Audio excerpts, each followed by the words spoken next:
muzanzanire The Ben ariko The Ben mwazamunzaniye nkamukubita ikinyafu kunda nkayibabaza ko nta nabudomi nagira kandi ngewe muhora muvuga ngo mfite inda narayibagishije ubundi muri mwese ninde uzinda ya The Ben Kosenga Jean Bosco uzi kuri iryo zina rya Fata kumavuta umuntu ukunda gukoresha imbuga nkoranyambaga yafashwe arakurikiranwaho ibyaha bitandukanye harimo icyaha cyo kubuza amahwemo hifashishijwe imbuga nkoranyambaga hariho icyaha cyo gukoresha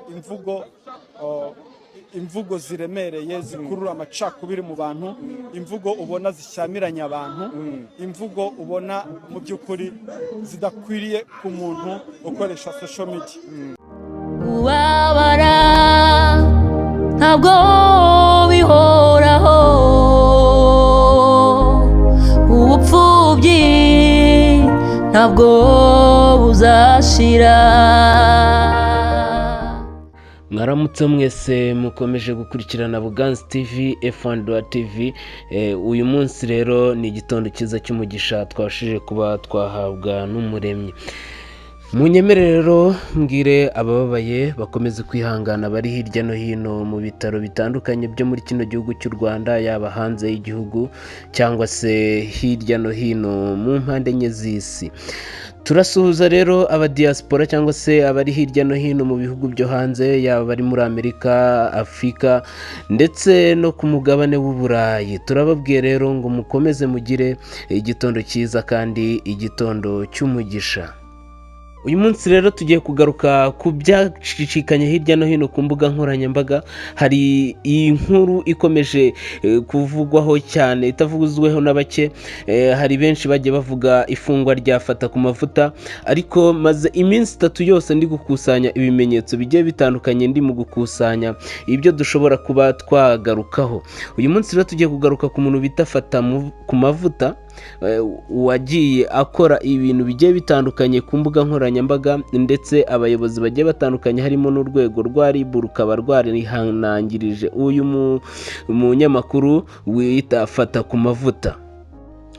Kugira ngo dukomeze dusangirane namwe rero ibiganiro, turashimira abakoze subscribe n'abatari bayikora mukomeze muyikore kugira ngo dukomeze tuzamure channel yanyu, mukomeza gukuraho byiza kugira ngo tujye dukomeza tugira imbaraga zo kugira ngo tubashe kubazamurira inkuru cyangwa se tubagezeho inkuru ku gihe, tubagezeho ibiganiro ku gihe, tubagezeho ubuhamya ku gihe ndetse n'ibindi bikomeze gucicikana ku mbuga nkoranyambaga cyangwa se biri kuvugwa mu kirere cy'u Rwanda.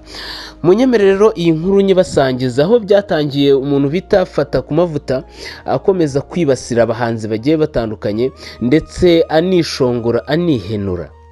Ibi rero bikaba byaragiye bigarukwaho cyane mu bitangazamakuru bigiye bitandukanye. Fata kumavuta uri kurengera, Fata kumavuta ibi bintu ntibyakugwa mu mahoro, ariko Fata kumavuta agakomeza yihenura ndetse agera naho yihenura ku rwego rwa RIB arubwira ati ngewe nirwongera no kuntumiza ntago nzigera nongera kurwitaba, ahubwo ruzaza runsange mu rugo aho niryamiye, ruzane n'ibimodoka byabo banyambika amapingu nibarangiza banjyane ndi no kurya umunyenga. Uyu mugabo rero abantu benshi bakibaza ati uyu mugabo ngo ni Fata kumavuta ashingiye kuki? Kubera iki akomeje kwibasira abanyamakuru batandukanye? Kubera iki akomeje kwibasira abahanzi by'umwihariko abasebya ngo bafite bakora indirimbo mbi, bakora ibi n'ibi ndetse agaharabika abahanzi by'umwihariko harimo n'uwo bita The Ben akaba ari nawe by'umwihariko yazize kugira ngo abashe kuba yafatwa n'urukiko ndetse bamujyane mu rukiko, afatwe na RIB bamujyane mu rukiko. Ibi rero bikaba byagiye bituma benshi bagaruka kuri no nkuru ati uyu muntu arizize kuko amagambo ye ntago yarayo kubaka ahubwo yarayo gusenya. Uyu munsi rero ikintu nyamukuru yazize kugira ngo afungwe ni iki gikurikira. Tugiye kubereka, tubanze tubereke ibimenyetso, nyuma noneho turagaruka tubereke ese uyu muntu azavamo, ese niki kibiri inyuma cyangwa se niki kibyishe inyuma kugira ngo abashe kuba yafungwa. Ese gufungwa kwe kugira ngo afungurwe ni bande bazaba babiri inyuma cyangwa se ni bande bazaba bamushyigikiye. Ibi byose rero tugiye kureba, turebere hamwe ibi bintu birerekeza hehe, ibi bintu biragana hehe, ese ninde muntu wa kabiri uzakurikiraho. Ibi nabyo turaje turabibereka. I welcome you to our client P Image Studio. Write to us or call us if you need these services. We take long and short photos. Like a wedding event. Bride shower, baby shower, birthday party. RIP event. In P Image Studio we teach video recording and editing. We teach to be a professional photographer. Go to P Image Studio 0786732070786083301. If you need to give this service like film documentary and many services from camera, please come on P Image Studio with Tired Films Company Limited. BY Peter Havujimana Directing Manager. Thank you. Muzanzanire The Ben, ariko The Ben mwazamunzaniye nkamukubita ikinyafukunda nkayibabaza ko nta na budomina agira, kandi ngewe muhora muvuga ngo mfite inda narayibagishije. Ubundi muri mwese ninde uzinda ya The Ben? Afashe ishanga ayiteretse muri video neza terke. Uze kureba video ya The Ben ari kumwe na Emerina kurura ishanga, reaction Emerina yagize amubaza ati bro bitese kuri kunkururika so imbere ya kamera ibiki niki wagwane bimeze bite. Ibyo bintu Bruce Melody nabyo ngira ngo uri kubibona kuri screen yawe. Bruce Melody nawe yabikoze muri iyo ndirimbo yitwa Iyo Foto. Iyo Foto ni indirimbo nanone yasohotse. Nibaza management ya nibaza inshuti, nibaza abajyanama, nibaza abantu bamusayidira bro. Tekereza usohoye indirimbo The Ben aho kugira ngo asohore indirimbo print ye, asohora indirimbo yande ya Niyo Bosco. Ese kuki aba bajama baba bafite ibitero bidashinga basubiye mu nganzo koko? Indirimbo zose usanga chorus cyangwa inyikirizo ziba zitaweho cyane kurusha ibitero. Harageze ngo baduhe instrumental na chorus bas. Niba we The Ben wumva ugomba gushyira imbaraga mu nyikirizo y'indirimbo yawe, ugashyira imbaraga muri chorus gusa, ibitero nyine ewana ukadupfunyikira, ubwo ngo none ujye usohora indirimbo ya instrumental irimo inyikirizo cyangwa irimo chorus gusa, ibitero byihorere bro. Abantu bahigiye kumfungisha ariko byarabanane. Nkubita urushyi muri kino gitwe naza kuvuga aya magambo numva agiye kuza. Fata kumavuta turamuha last warning. Ni izina ry'Imana ndakubwiza ukuri ko nazongera kwita baribu bambwira ngo navuze umuhanzi. Nzajya mbireka, nzajya niryamira, bansanga iwanjye mu rugo baze banyambika mapingu mu modokari yabo, nayo nyijyemo umunyenga banjyane bankoresha ibyo bashaka. Fata kumavuta twarakubwiye wanga kumva. N'umuntu wanditse Fata kumavuta twarakubwiye wanga kumva, none dore ibikubayeho, uzize gusuzugura abantu bose bakugiriye inama. Uze kumfasha uzamuke ababye ndaza kugukenera hano. Ndaza kugukenera ku bantu mwakomeje kunyohereza message. Ntabwo wahungeta abantu kuva ku wa mbere kugera ku wa mbere. Ufate abantu ubibasire kuva ku wa mbere kugera ku wa mbere. Turi abantu turakosa. Izi media turazikoresha, tugomba kugisha inama. Aho nzakora amakosa nzayaryozwa, turi muri community. Nk'abantu mwe, we are here. Hari igihe umuntu akora ibintu akabikora nabi, nibyo. Ariko ikora ibintu nabo uba witeguye no kubihanirwa.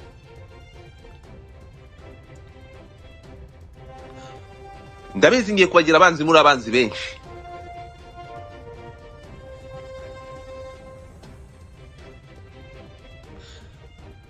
Ntabwo ngira umutima mubi, ariko nta na societe idahana, irarimbuka irasenyuka. Fata kumavuta arakabya.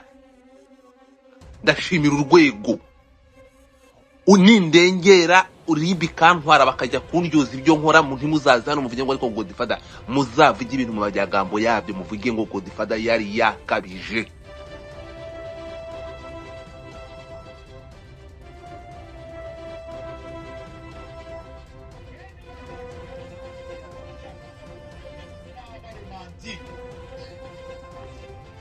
bukuzuza ibisabwa bijyanye kabisa n'indirimbo z'urukundo, nafata amafaranga ahagije cyangwa agenda apfukamire Bruce Melody azaze kuba aririmbira mu bukwe bwabo. Ko Bruce Melody niwe muntu wenyine ufite ijwi riri voix melodieuse ishobora kuririmbira umugeni akazana goosebumps. Ibaze mu bukwe bwa The Ben umuhanzi mukuru ari Melody, kandi na Meddy azaba Meddy azaba harazaririmba izo ndirimbo z'isi kandi ari umurokore yararekuye. Abadani bazaririmba Knowless, Tom Close, kandi na Ben azaririmba ubukwe kwenyine arihangije. Ben rero ikindi kintu nanone mwijeje namubwira, wambwiye umubwira utundi tuntu, nuko yabyanga yarabyemera, abo bamuyoboke babyanga babyemera, kamera za 3D zizaba ziryamye mu bukwe bwa The Ben.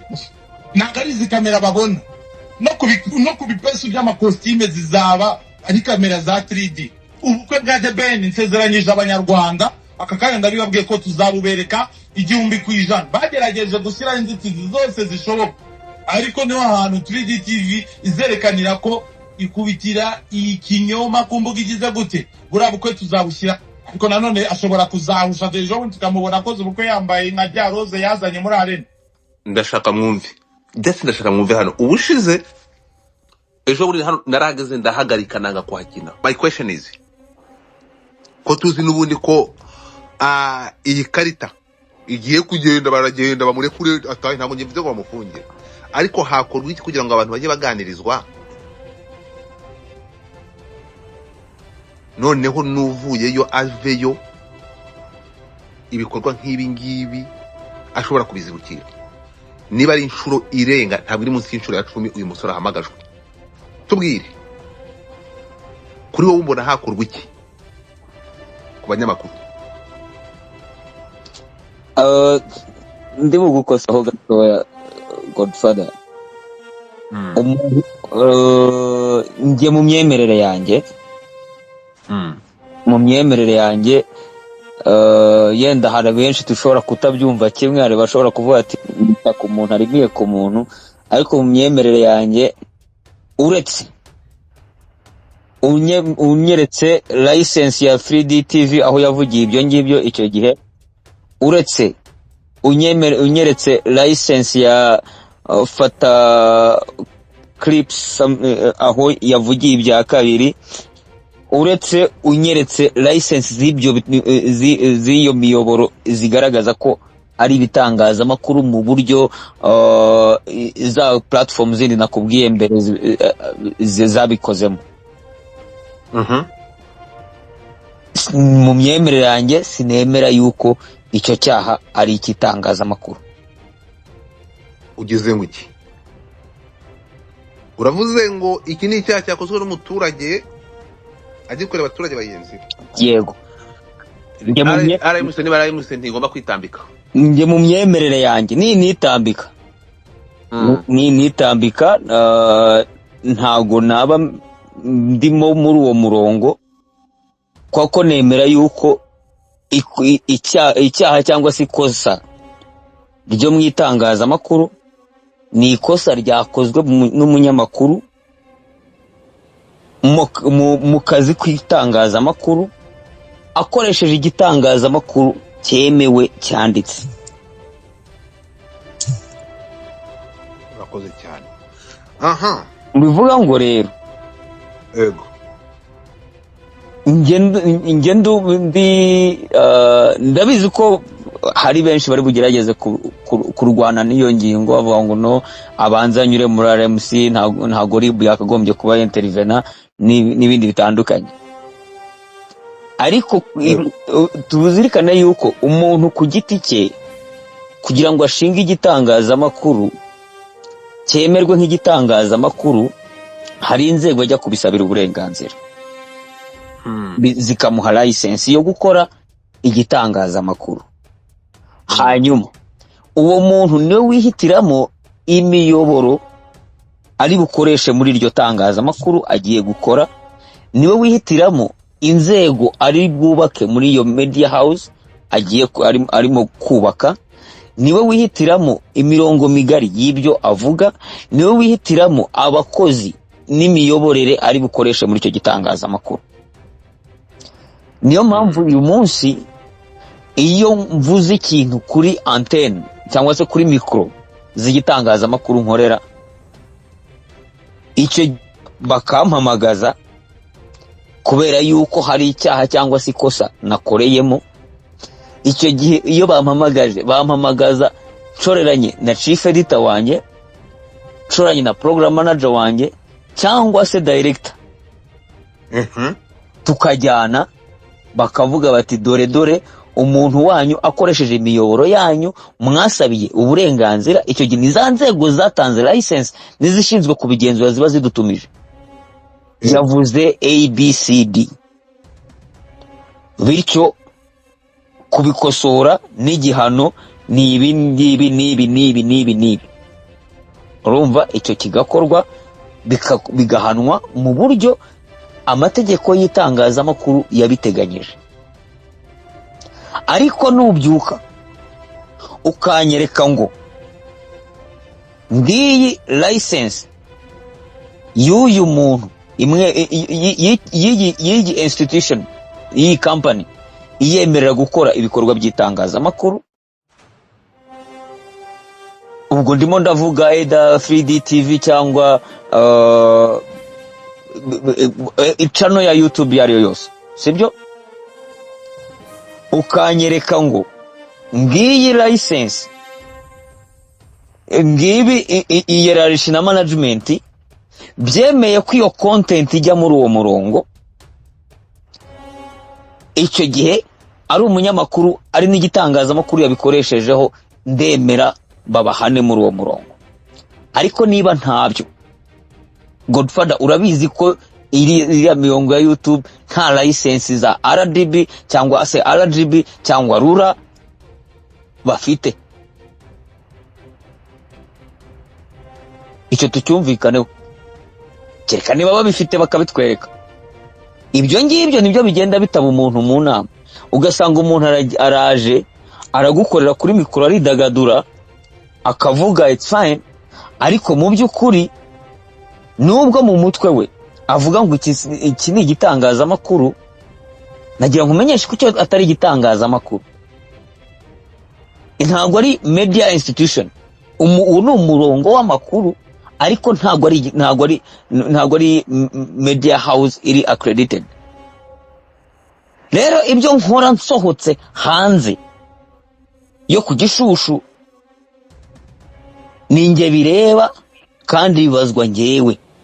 Ibyo nkora mu butumwa databuja atantumyemo ninjye bireba kandi bibazwa ngewe, ntabwo byirirwa bifata isura y'itangazamakuru. Bishatse ngo bifatwa nkaho nakubita umuntu urushyi mu kabari, ntabwo icyo kizaba ari kosa ry'itangazamakuru ngo nuko ndi umunyamakuru ufite imyaka iyi n'iyi y'uburambe n'amabaji 150.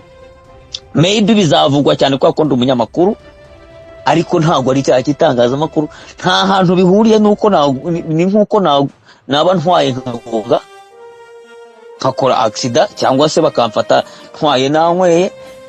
Icyo ngicyo nta hantu kizahurira n'akazi kanjye, kubera yuko si databuja wantumye, ko databuja we afite icyangombwa kimwemerera kumpa iyo mission nitwa umunyamakuru uri mu kazi, kimwemerera kumfungurira mikoro ngo ngwino utangaza ibi n'ibi. Bityo ndamutse nanatangaje ibyo ngibyo inzego zitaranampamagara, we yaba yampamagaye akambwira ati Pascal ibi wakoze ni ibiki, akampa ibihano. Aricyo iyo inzego ziduhamagaye kitangira gukiriyaringa badatabuja, kubera ko ibiganiro biri live ntago boss wanjye ashobora kwiringira ngo arakontora amagambo mvuga 100%. Maybe mba namuhaye topic cyangwa subject n'utundi turongo n'indi mirongo migari, ariko ntago mba namubwiye indirimbo ndi bukine. Ariko ngewe nk'umuntu uzi The Ben ndamucalenjinze The Ben natwereka inda. Banyarwandakazi niteretse ngaha kuri Kabyindi ngira ngo nsubize iki kigoryi ngo nifata ku mavuta. Fata ku mavuta uretse kuba wenda ari n'ikigoryi, ashobora kuba ari n'ikibura buryo. niba umuntu yakimye ibiceri bye ntago ari ngombwa kujya kumuharabika wirirwa ushaka kumwaza. Fata ku mavu, urabizi uri muri warning ariko ugakomeza guharabika abantu. Umuntu bita The Ben uzamugwaho. Ibi nkubwira ni nko kuguhereza icyo bita avertissement, kuvuga ngo The Ben ngagenda umuntu w'umugabo ufite urugo afate nginda ngayishyire ku gasozi, ukavuga ngo uramutegeye. Wowe umutegeye icyo akigorye. Nyamara ushatse wagenda gake, we fata ku mavuta rwose. Ushatse wagenda gake, uzagende ngo ufate nginda ngo uyitwereke, bayikwereka kuri kimwe. Uri giki? Kireka niba nawe ukorera inyuma nyine ukaba ukeneye kuyireba kugira ngo nibura santima ziza, kigorye gusa. Kasenga Jean Bosco uzi kuri iryo zina rya Fata ku mavuta, umuntu ukunda gukoresha imbuga nkoranyambaga, yafashwe arakurikiranwaho ibyaha bitandukanye, harimo icyaha cyo kubuza amahwemo hifashishijwe imbuga nkoranyambaga, hariho icyaha cyo gukoresha imvugo ziremereye zikurura amacakubiri mu bantu, imvugo ubona zishyamiranya abantu, imvugo ubona mu by'ukuri zidakwiriye ku muntu ukoresha social media. Rero akaba akurikirana, akaba afungiye kuri sitasiyo ya Kacyiru. Ubu dosiye ikaba igiye gukorwa ikazashyikirizwa ubushinjacyaha. Afashwe nyuma y'igihe kirekire, yari hanangirijwe, yaragiriwe inama, yarigishijwe, ariko we ahitamo kwinangira. Kigomba gukurikizwa rero nta kindi usibye amategeko kuba agomba gukurikizwa. Ariko ngewe nk'umuntu uzi The Ben ndamucalenjinze, The Ben natwereka inda. Banyarwandakazi, niteretse ngaha kuri Kabyindi igira ngo nsubize iki kigoryi ngo nifata ku mavuta. Fata ku mavuta uretse kuba wenda ari n'ikigoryi, ashobora kuba ari n'ikiburaburyo. Niba umuntu yakimye ibiceri bye ntago ari ngombwa kujya kumuharabika wirirwa ushaka kumwaza. Fata ku mavu, urabizi uri muri warning ariko ugakomeza guharabika abantu. Umuntu bita The Ben uzamugwaho. Ibi nkubwira ni nko kuguhereza icyo bita avertissement, kuvuga ngo The Ben ngagenda umuntu w'umugabo ufite urugo afate nginda ngayishyire ku gasozi, ukavuga ngo uramutegeye. Wowe umutegeye icyo akigorye. Nyamara ushatse wagenda gake, we fata ku mavuta rwose. Ushatse wagenda gake, uzagende ngo ufate nginda ngo uyitwereke, bayikwereka kuri kimwe. Uri giki? Kireka niba nawe ukorera inyuma nyine ukaba ukeneye kuyireba kugira ngo nibura santima ziza, kigorye gusa. Ibi rero nk'uko muri kubireba biragaragaza yuko umuntu bita Gasuku byanze bikunze nawe natagabanya amagambo cyangwa se ngagabanye kwishongora kwe, gutukana kwe, Gasuku ashobora gukurikira umuntu bita Fata ku mavuta akamusanga ku mpungure bagasangira ikigori. Ngayo nguko rero mwakoze kudukurikirana ku muyoboro wacu wa Buganza TV, F1 TV. Mwakoze neza cyane, abakoze subscribe kandi dukomeza kubashimira ko mukomeje kwitanga ndetse no kudukurikirana hirya no hino nkuko muba mwabibonye. Aba bantu rero nkuko tuzakomeza tubakurikiranira amakuru yabo nkuko bagiye babinyuzaho ku mbuga nkoranyambaga ndetse no kwitangazamakuru bigiye bitandukanye. Uyu munsi nanjye nkaba nabigarutseho by'umwihariko ndetse nanabasesengure by'umwihariko ibyavuzwe na RIB, ibyavuzwe na Gasuku, ibyavuzwe ndetse na Melody ndetse n'umuntu bita Fata ku mavuta. Mwakoze rero, ngewe mwari muri kumwe ni P wanyu. Ciao ciao.